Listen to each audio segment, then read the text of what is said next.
এই ওয়ার্কশপ মিলন মেলাটা আমাদের যে গোঘাট মানে মানধরণে হয়েছে আর কি, এটা খুব সত্যি কথা বলতে কি আমি খুব খুশি। কারণ এর আগে আমাদের এই ফেসবুক মিট আপ এখানে কোনোদিনই হয় না।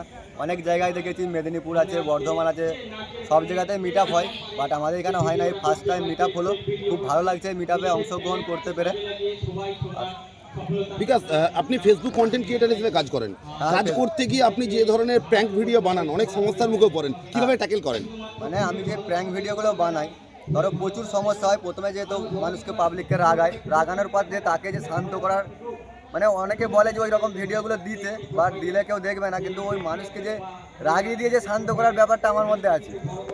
কিছুদিন আগে দেখা গেলো একটা মঞ্চে নাচ নিয়ে একটা যে একটা প্র্যাঙ্ক করেছিলাম, ওইটা তো প্রচুর পাবলিকরা রেগে গিয়েছিল যে স্টেজে ড্যান্স কিভাবে ট্যাকেল করলে? আমি ওইখানকে গিয়েছিলাম, দিয়ে আবার ওদের কমিটির লোকের কাছে আমি বললাম যেটা প্র্যাঙ্ক করছিলাম, অধিকাংশ 50% লোক আমাকে চিনে, 50% চেনে না।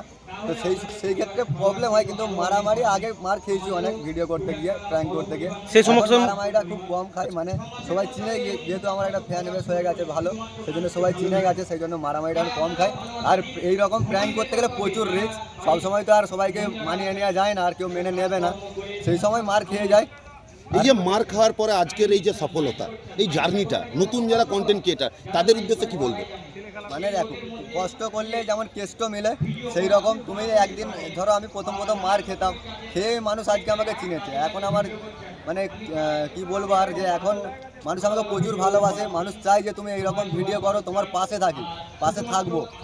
তো এটাই আমার তোমাদের কাছে বলা, যে আমাদের এই যে মিট আপটা আজকে আছে, এটাই আমার খুব ভালো লাগছে। বলছি তুমি বারে বারে শ্বশুর বাড়ি নিয়ে প্র্যাঙ্ক করো, অরিজিনাল শ্বশুর বাড়িটা কোথায়?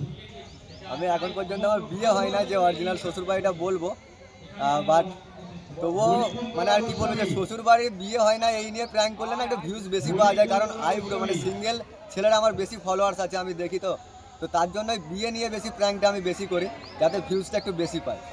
না, আমি পার্টনারের ছবি না, একদিন একটা ছবি পোস্ট করেছিলাম, সেদিন আমি বলেছিলাম যে মানে 3 লাখ যদি ফলোয়ার্স যেদিন হবে, সেদিন আমার গার্লফ্রেন্ডকে দেখাবো।